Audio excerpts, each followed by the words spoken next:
Hi, my name is Sheila, and we're just going to jump right back into Handbook for the New Paradigm, Volume 2, Embracing the Rainbow. We are on session number 12. And if you're following along with me in the book, it is page 173.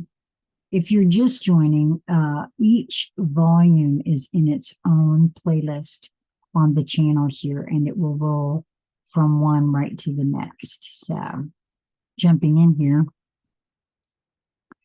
the momentous time for humanity to transcend this seemingly unsolvable dilemma is repeated with purposeful intent. The profusion of communication modes and content is overwhelming and is designed to direct mankind away from physical activity and into an imbalance of mental activity. This promotion of a sedentary lifestyle weakens the physical body, prevents the release of stress, and lessens the likelihood of survival in the days ahead.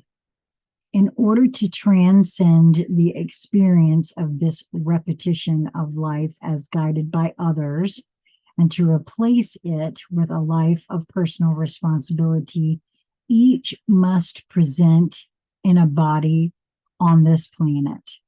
The opportunity to do this is here now, but your availability to participate is based on your personal internal choice. The word internal is chosen specifically for how you come to know who and what you are is a process of internalizing within your own awareness and pondering these different ideas. There must be consideration of them and focused thought and definite decisions reached that are meaningful and followed by active changes in each life focus. These processes are best carried out in quiet time alone. In order to do this within an experiencing mode of work, family, and social commitments that seem to leave little breathing room will require a decision to participate or not. If the decision is to participate, then your priorities of life will need to be changed. The TV will need to be turned off. The word, quote, no may need to be introduced regularly into your conversation. A great deal of contemplation can be accomplished on a solitary walk. It must be understood that this discussion stresses a personal decision. Each must decide for him, herself. It is suggested that discussions with your spouse be encouraged, if that is appropriate. Many times, ones in relationships have entirely different views in these areas. The pivotal relationship between you and your connection to creation is personal and can only be dealt with alone. To share with another person who is as committed to strengthening this connection is a joy. And I must say that is true. I'm so grateful to have Lisa and Albert and Jasmine and company here, that we're doing this in company.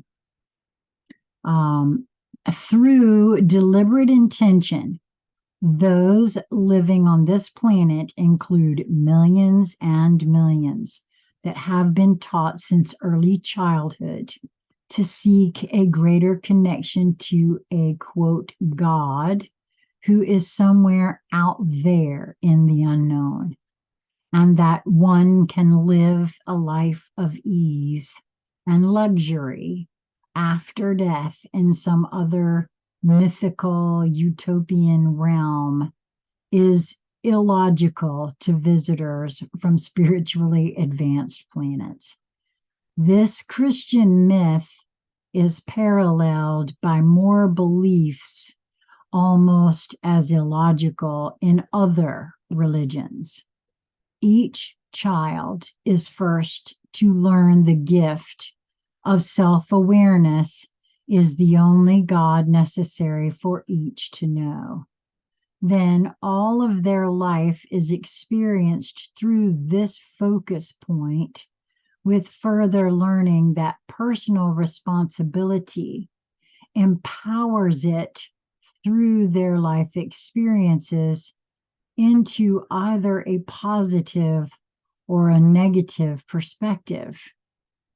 At the maturity of a generation of this understanding, religion as it exists would become a moot point. Through the understanding that the amazing gift of self-aware experience is in all things supported by the simple laws of attraction, focused intent, and allowance of free will choices, and supported by understanding gained through experience using these basically simple truths, then a new experience would await them than exists now. This is an oversimplification, for the teaching would involve much guidance of these children. The question remains, how could something that is not known by the parent be taught by them? Thus, simply the knowing of the truth does not solve the challenges that present themselves. Each must begin at the point at which truth is discovered. In the quiet of their own consciousness, individuals must stand above the situation. Consider carefully the extent of the commitment each is willing to make, and then set about incorporating changes through these new understandings. I'm being shown right here my desire to hold conscious conversations, as it has done so much for my expansion of my own self-awareness and consciousness, to have conversations of this sort become more commonplace and less hidden away somewhere, making it more of a serious endeavor, right? Back to the channeling here. As each dilemma presents itself, the simple prayer of I am a human becoming, help me to become, or we are humans becoming, help us to become, or they are humans becoming, help them to become, changes the internal climate and incorporates the difficult law of allowance into reality. The release of the need to control through allowance changes the perception profoundly. It allows transcendence from responsibility for others and recognizes the personal choice of releasing them to their own personal decisions, rather than bringing forth feelings of separation.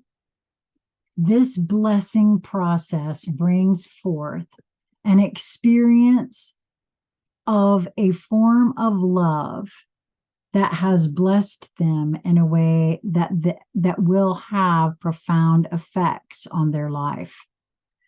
In adversarial situations, a change may take several repetitions, but it will bring change. What is being experienced within this opportunity is that which is extended to each on a continuing basis by the point of harmonious thought within creation that focuses each individual into existence in the first place. If this were not the case, then with the first act contrary to universal law, the energy that holds each in manifested reality would be withdrawn, and each would cease to exist. Each would be denied the experience of the result of that choice, and could not then come into the wisdom of understanding that the act brought forth a result and provided the choice of repeating it or transcending it through wisdom. What exists within creation in truth is not religion as a practiced dogma, but practical, applicable, logical spirituality. Spirit being the name given to the presence of creation, which is omnipresent, omniscient, and omnipotent. In other words, the destiny of learning this truth and the experience of choosing to come into understanding and practicing it cannot be avoided. It can only be postponed. I think that's a true statement right there. Because you can't unsee things. Yeah, I mean, I sure haven't been able to. Simplistic as this discussion is, it contains the basis for seemingly magical transformation in the life of those willing to adopt such change. To give up the known and travel into the unknown has long been the elixir of adventure. Mankind need not travel elsewhere from where he is or what he is doing to have adventure. All life is experienced by the attitude that is reflected within its own thoughts. What seems boring and mundane could be experienced differently by changing the parameters of experience, one situation at a time. As pressing as the situation is with regard to those who would enslave their fellow beings on a global scale, it can only be changed through individuals transcending their own belief structure. It must begin with the recognition and realization that a long-standing series of deceptions, manipulations, and misuses have been perpetrated. That this is true does not change anything. Where mankind is now is where he is, and thus blame, fear, overreaction, or cowardice will resolve nothing. Resistance or the choice to retaliate will count for nothing. Two wrongs will never equate to a right. It remains for mankind to swallow the truth and to look to his focused source and choose to change his experience by coming into the knowledge, understanding, and application of the laws that support all of creation. God, as known to humanity on this planet, does not exist. He isn't dead because he never existed. Creation exists and has all the attributes of omnipotence, or all the power, omniscience, all knowing, and omnipresence. The only worship required is the living of the gift of self-aware life within the laws that have brought each into the experience with honor and appreciation. for the wondrous privilege that it is. Help to bring about the incorporation of this awaits invitation by humanity. Teachers in the form of benevolent beings will come again to walk among you on this planet when it is safe and they are invited. They will not teach you how they think you should live, but will teach you the laws of the universe and advise you in their application to the parameters of the life design you choose individually and as a group. The choice is here to be made now between slavery and difficult deaths or freedom to come into harmony with the way creation is meant to be experienced. Wow. And that's the end of number 12. So I hope that you're enjoying this. That's all I'm going to record for today.